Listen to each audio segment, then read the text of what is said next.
करेंगे। कलकत्ता जहां से कहानी की शुरुआत होती है।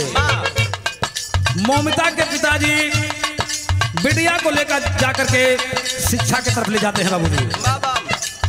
कवि को भाव देना पड़ा, माई बाबू का दमवा पढ़ाई ले,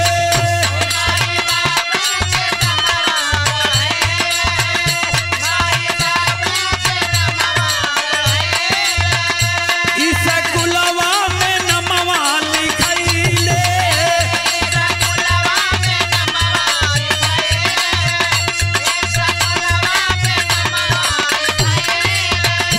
माई बाबू का दमवा पढ़ाई ले, इस कुलवा में नमवा लिखाई ले, कि ये बेटी धन कार लागल पढ़ैया सपनावा मन में साजल बा।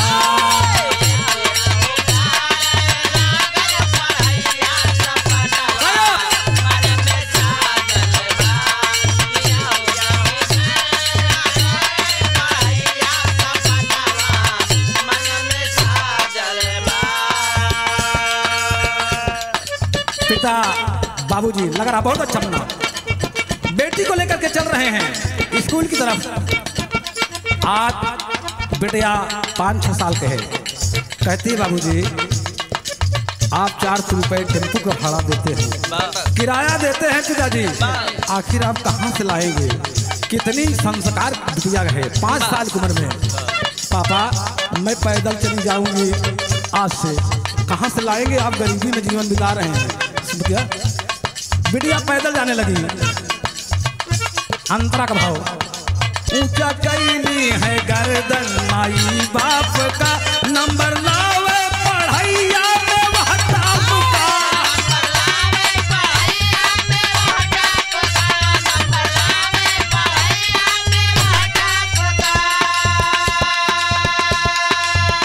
मोमिता बेटी जब कर ली है बीए, पास करके यूनिवर्सिटी का डिग्री ली,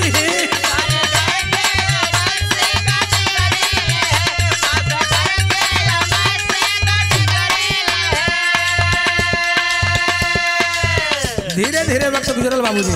बिटिया बड़ी भइल। कहानी ही विरहा का मूल आधार होता है। बिटिया हाई स्कूल में पहुंचल बा। हाई स्कूल के परीक्षा में 90% अंक लाई बाबूजी।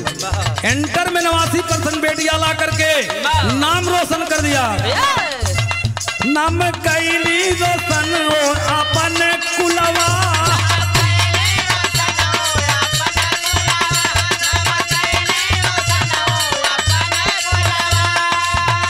सब बाधे तारीफों का देखा कुलवा,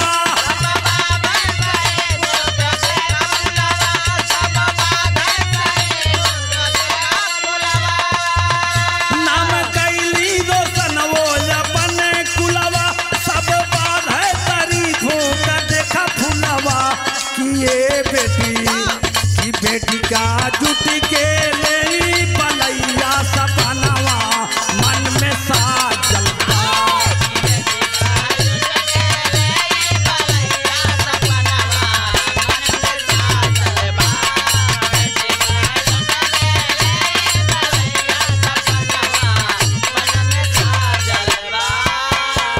ए बाबू बिटिया पढ़ाई कर रही है। माई बाबू गरीबी में दिन रात मेहनत करके स्कूली यूनिफॉर्म सिल करके बिटिया को पढ़ा रहे हैं। कहा गया है कि जीवन करेक्टर सजाती है दीक्षा, जीवन करेक्टर सजाती है दीक्षा, डॉक्टर डायरेक्टर बनाती है शिक्षा, शिक्षा से जीवन संवर जाता है, बन के खुशबू हवा में बिखर जाता है। शिक्षा वो चीज बाबूजी। बिटिया नीट की परीक्षा पास कर लिया, IIT कर लिया। बाबूजी ने कहा कि बेटी आगे आपका क्या ख्याल है? कहा पापा मैं अपने जीवन कैरियर में डॉक्टर बनके समाज की सेवा करूंगी और गोल्ड मेडल लाऊंगी। यही बेटी का सपना था बाबूजी। बाबूजी इस बात को सुन करके पिता देवनाथ जी ले जा करके कोलकाता आर्टिकल मेडिकल कॉलेज में MBBS की पढ़ाई करने के लिए नाम को लिखा दिए बाबूजी। नाम लिखा दिए बाबूजी। बिटिया पढ़ने लगी, कभी को तर्ज देना पड़ा।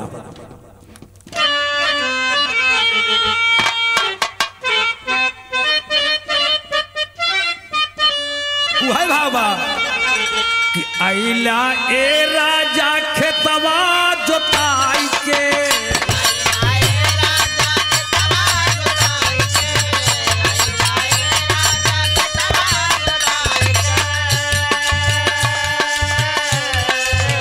मछरी बनावल बा निकाल तू हटाई के,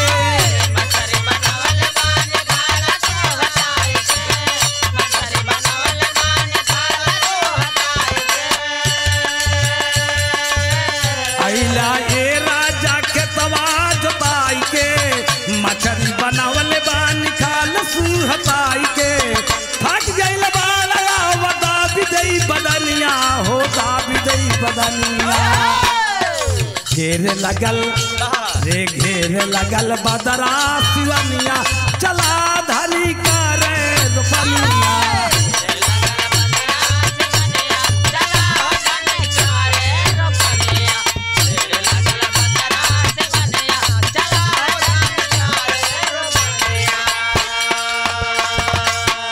बिटिया डॉक्टर की पढ़ाई कर रही है बाबूजी। कहाँ? कोलकाता आर्टिकल मेडिकल कॉलेज में। समय धीरे धीरे बीतल। 8 अगस्त का समय आयल, तारीख 8 सन 2024 को। जब समय आयल बाबूजी बिटिया कॉलेज में, कैसे माई बाबू से खुशी खुशी बोल बतला के कोलकाता आर्टिकल मेडिकल कॉलेज में। समय धीरे धीरे बीतल। 8 अगस्त का समय आयल, तारीख 8 सन